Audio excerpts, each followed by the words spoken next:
Port Adelaide went incredibly tall in the national draft, picking up 3 potential key position players. Michael, we're going to start with Tom McCallum out of the Tasmania Devils. Obviously, he's played at both ends, but more recently played in defence. Yeah, and he's one at 193 centimetres, who's a super athlete. I think that's a sort of standout trait with him. He's got that endurance, but also speed, and the way he plays, he uses both. His repeat sprint efforts are pretty impressive, especially with ball in hand. So he obviously competes really well aerially, but then once he gets the ball, his rebounding is really damaging. He loves to break the lines with that speed, and could probably fix up his fundamentals with his kicking, but he showed that he can be efficient enough in that sense, and had a really good year for Tassie and the Allies.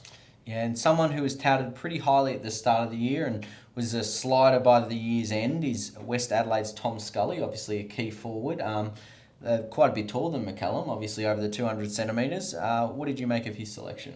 Yeah, well, he's one who's just a high upside type. So late in the draft, you can pick up those taller players, those key position prospects who perhaps have a little ways to go in their development, and it takes a little bit more time. And Scully is definitely one of them. He's come from soccer. Went to a high school in the city of Adelaide that was more sort of targeted towards that soccer career, but in the end he's a 200 plus centimetre ruck or key forward who will probably spend more time inside attacking 50. But yeah, I mean, his contested marking numbers are really good in the sample under 18s. He kicked bags of goals early on in the year, so it's a bit of a why not sort of selection.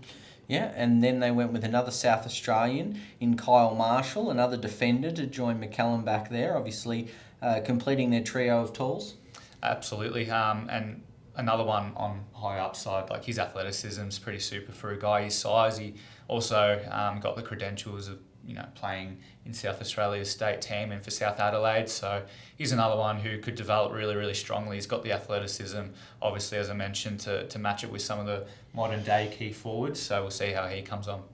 And then in the rookie draft, aside from relisting players, they picked up Nathan Barkler through their NGA, obviously out of Woodville, West Torrens in South Australia. Tell us a bit about him. Yeah, so he's a midfielder who can also go back and obviously playing with the Eagles, which has been a pretty happy hunting ground. He's one who is essentially a free hit as that Category B rookie, so we'll see how he develops. A lot of sort of long-term scope for the players that Port Adelaide took in, and obviously they had Harper Montgomery and Will Franco as well to choose from. They overlooked them, but Nathan Barkler's the man that they went with.